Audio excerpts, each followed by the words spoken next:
दिल्ली के सरोजनी नगर मार्केट में एक रेस्टोरेंट में जमकर हंगामा हुआ और तोड़फोड़ हुई। रात के करीब 10:15 बजे कुछ बदमाश 2 गाड़ियों में रेस्टोरेंट पहुंचे, फिर वहां मामूली कहासुनी के बाद जमकर तोड़फोड़ की। वारदात की तस्वीरें सीसीटीवी कैमरे में कैद हैं। रेस्टोरेंट के मालिक का आरोप है कि रेहड़ी पटरी माफिया ने इस घटना को अंजाम दिया है। पुलिस इस मामले में कुछ लोगों को हिरासत में लेकर पूछताछ कर रही है।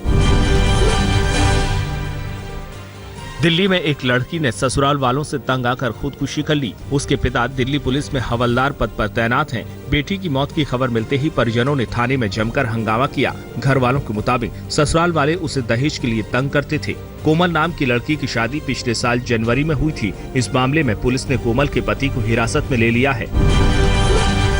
पश्चिमी दिल्ली के नांगलोई में 4 दिन से लापता 3 साल के बच्चे का शव बोरी में बंधा हुआ मिला। सुमित नाम का बच्चा 20 अक्टूबर से लापता हुआ था। घर वालों को शक है कि पड़ोस में रहने वाली महिला ने ही उसकी हत्या की है। पुलिस उस महिला को हिरासत में लेकर पूछताछ कर रही है। पूर्वी दिल्ली के जगतपुरी इलाके में चावल व्यापारी से सरेआम 30 लाख की लूट हुई। बाइक सवार बदमाशों ने आंख में मिर्च पाउडर छोंककर वारदात को अंजाम दिया और मौके से फरार हो गए। पुलिस मुकदमा दर्ज कर मामले की जाँच में जुटी है। दक्षिण पूर्वी दिल्ली के ओखला में एमसीडी के तेज रफ्तार डंपर ने एक स्कूटी सवार युवक को बुरी तरह से कुचल दिया। युवक की मौके पर ही मौत हो गई। हादसे के तुरंत बाद बेकाबू डंपर का ड्राइवर फरार हो गया। युवक की मौत के बाद गुस्साई भीड़ ने जमकर तोड़फोड़ की। फिल्म स्पेशल 26 की तर्ज पर लूटपाट करने वाले एक गिरोह का पर्दाफाश हुआ है। दिल्ली पुलिस ने गिरोह के 3 सदस्यों को गिरफ्तार किया है। पूछताछ में खुलासा हुआ है कि ये लोग अखबार में नौकरी देने का इश्तेहार छपवाते और इसके जाल में फंसे लोगों से हजारों रुपए ऐंठते थे। आरोपी बाकायदा लिखित परीक्षा, इंटरव्यू और मेडिकल परीक्षा लेते और हर परीक्षा के लिए शुल्क वसूलते। खुलासे के मुताबिक अब तक आरोपियों ने 100 से ज्यादा लोगों को अपना शिकार बनाया है। पुलिस ने इनसे कंप्यूटर, लैपटॉप और कई रबड़ स्टाम्प भी बरामद किए हैं।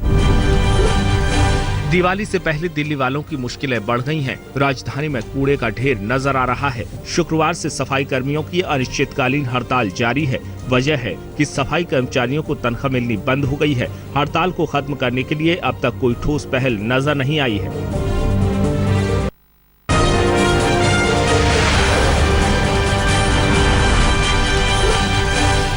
हरियाणा में एक और दलित युवक को जिंदा जलाकर मार डाला गया। फरीदाबाद के सुनपेड़ गांव की घटना जैसा ये मामला यमुनानगर के रादौर गांव का है। जिंदा जलाने का आरोप गांव के पूर्व सरपंच के 2 बेटों पर है, जिन्होंने घर में घुसकर रजत नाम के युवक को जिंदा जला दिया। बचाने के दौरान मृतक की मां के हाथ भी जल गए। आरोप है कि पंचायत चुनावों को लेकर विवाद हुआ था। उसके बाद 5 अक्टूबर को आरोपियों ने रजत के घर पर हमला बोला था। तब आरोपी गिरफ्तार भी हुए, लेकिन 19 अक्टूबर को जेल से बाहर आ गए। 20 अक्टूबर को रजत को जिंदा जला दिया गया। तब से आरोपी फरार हैं। पुलिस ने पूर्व सरपंच और एक महिला सहित 6 लोगों के खिलाफ मामला दर्ज किया है। हत्या के आरोपी अभी भी फरार हैं। पिट्टा ने मारा, इन्होंने बस पकड़ा और तेल घेर दिया जी। तेल घेर के मेरा भाई यहाँ से जलता हुआ मार पड़ रहा जी। किसी ने देखा ही आगे और वो भागते हुए, सबने देख के उनको भागते हुए, फिर भी कहते रहे हमारा कुछ नहीं बिगड़ सकता। हिसार के भाटला इलाके में एक दलित युवक बदन सिंह ने सुसाइड कर लिया। लेन देन को लेकर बदन के भाई को गांव के कुछ दबंगों ने टॉर्चर किया था, जिसके बाद उसने खुदकुशी कर ली। अपने भाई के साथ टॉर्चर के मामले में बदन सिंह चश्मदीद था। इसी वजह से आरोपी बदन सिंह को लगातार जान से मारने की धमकी दे रहे थे। आरोपों के मुताबिक पुलिस वाले भी उस पर दबाव बना रहे थे। तंग आकर बदन सिंह ने जान दे दी। उसने सुसाइड नोट में लिखा है कि दलितों को न्याय नहीं मिलने वाला, इससे अच्छा है कि परिवार गाँव छोड़कर चला जाए। अब पुलिस कह रही है कि सुसाइड नोट के आधार पर कार्रवाई की जाएगी। गुड़गांव में एक पाकिस्तानी प्ले के दौरान शिव सैनिकों ने जमकर हंगामा किया। ओपन एयर थिएटर में चल रहे प्ले के बीच में ही शिवसेना के कार्यकर्ताओं ने पाकिस्तान मुर्दाबाद के नारे लगाए। पाकिस्तान के झंडे को स्टेज से उतारकर फेंकने की कोशिश की। हंगामे के बाद कुछ देर के लिए कार्यक्रम को रोकना पड़ा। मुजफ्फरनगर में मीट का काम करने वाले कुरैशी समाज ने बीफ का कारोबार करने वालों को समाज से बाहर करने का ऐलान किया है। कुरैशी समाज ने पंचायत कर ये फैसला सुनाया है। पंचायत के फैसले के मुताबिक एक टास्क फोर्स का गठन किया जाएगा, जो बीफ का कारोबार करने वालों पर नजर रखेगा।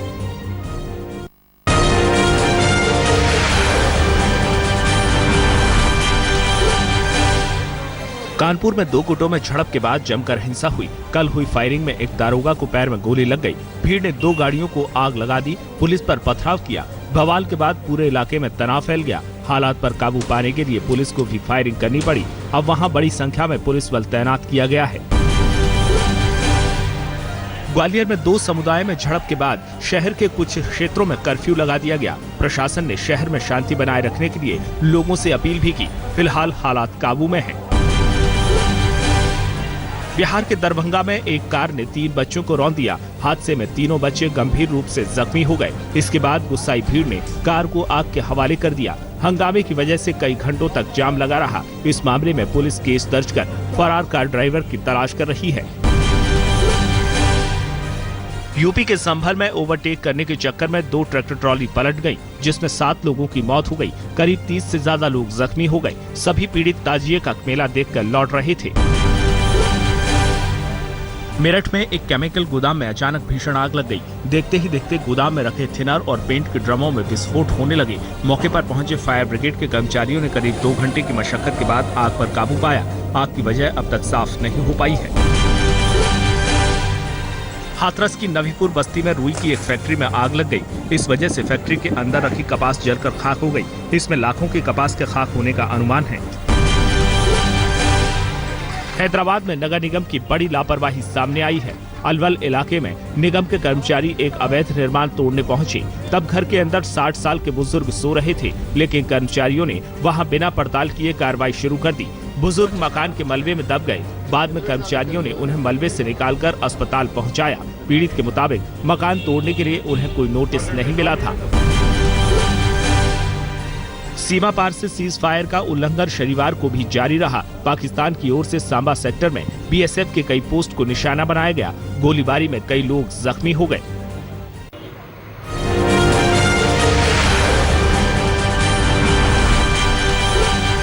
मुंबई पुलिस छेड़खानी और मारपीट के आरोपों में घिरे गायक अभिजीत से आज पूछताछ कर सकती है। ओशिवारा पुलिस उनके घर वालों से भी सवाल जवाब कर सकती है। विवादों के बीच शनिवार की रात अभिजीत दुर्गा मूर्ति विसर्जन में झूमते नजर आए।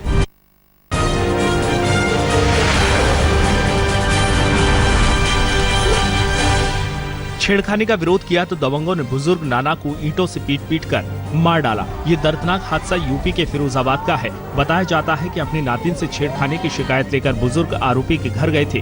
तभी आरोपी के परिवार वालों ने बुजुर्ग को मार डाला। पीड़ित परिवार की महिलाओं पर भी हमला किया और वारदात के बाद आरोपी फरार हो गए। पुलिस आरोपियों की गिरफ्तारी के लिए छापेमारी में जुटी है।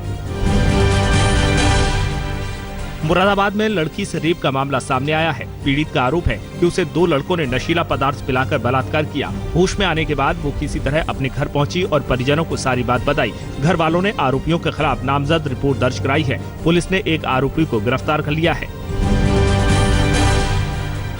पति को पटाखा छोड़ने से रोका तो उसने पत्नी पर तेजाब से हमला कर दिया। यूपी के मिर्जापुर में ये वारदात हुई। बताया जाता है कि आरोपी पति कैंसर से पीड़ित है और उसकी मानसिक हालत भी ठीक नहीं है। परिजनों ने अब तक पुलिस में शिकायत नहीं की है। मेरठ में एक पुलिस वाले की चोरी पकड़ी गई है। अरुण शर्मा नाम के सिपाही ने एक मकान के बाहर लगी CFL चोरी की और आराम से चलता बना, लेकिन तस्वीरें CCTV कैमरे में कैद हो गई। अब पुलिस अधिकारी मामले की जांच में जुटे हैं।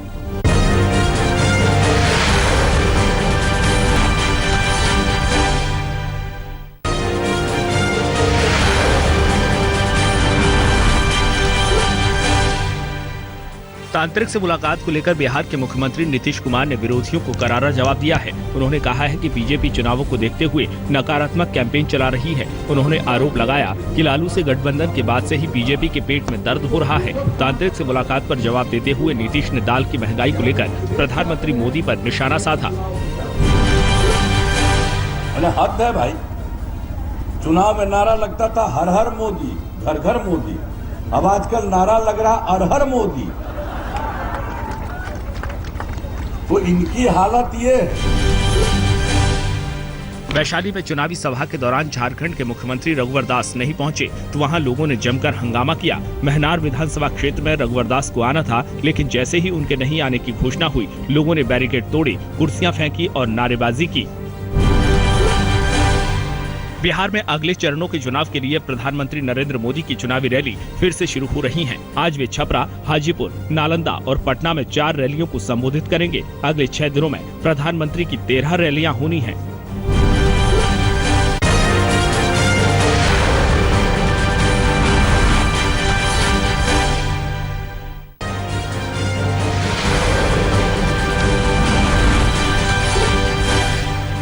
भारत और दक्षिण अफ्रीका के बीच आज वनडे सीरीज का आखिरी और अहम मुकाबला है।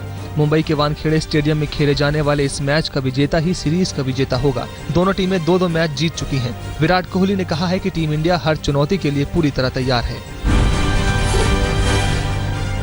रणजी मैच के दौरान बंगाल के कप्तान मनोज तिवारी से गौतम गंभीर भिड़ गए।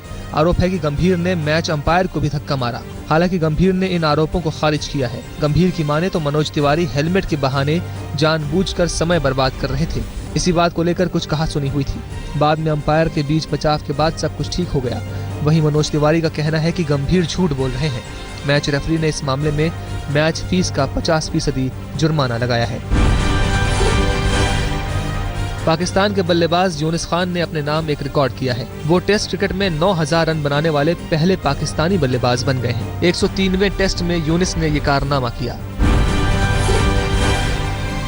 अहमदाबाद के कल्हार गोल्फ ग्राउंड पर देश के जाने माने 80 सीईओज का गोल्फ टूर्नामेंट खेला गया। बिजनेस टुडे इस इवेंट में पार्टनर रहा। बिजनेस की दुनिया के ये वो जाने माने चेहरे हैं जो कारोबार में परचम लहरा रहे हैं, लेकिन शनिवार को ये सभी दिग्गज गोल्फ में हाथ आजमाते नजर आए।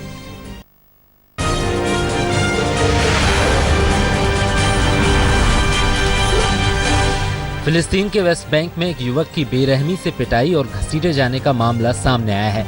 तस्वीरें सीसीटीवी कैमरे में कैद हैं। इसमें इजरायली जवान दुकान में घुसकर इस युवक की पिटाई कर रहे हैं। बाद में उसे घसीटते हुए बाहर ले जाते हैं। ये वीडियो अक्टूबर के पहले हफ्ते की है। रूस के क्रीमिया में रशियन एलीट फोर्स के जवानों ने एक इमारत पर धावा बोला। लगातार गोलियां चलती रहीं। फायरिंग करते जवान मकान के अंदर दाखिल हुए और देखते ही देखते आतंकवादी को ढेर कर दिया। ये सब कुछ एक मॉक ड्रिल का हिस्सा था। टेक्सास में एक मालगाड़ी के कई डिब्बे पटरी से उतर गए। हादसा रेलवे ट्रैक के बाढ़ के पानी में डूब जाने की वजह से हुआ। ट्रेन पर सीमेंट लदा हुआ था।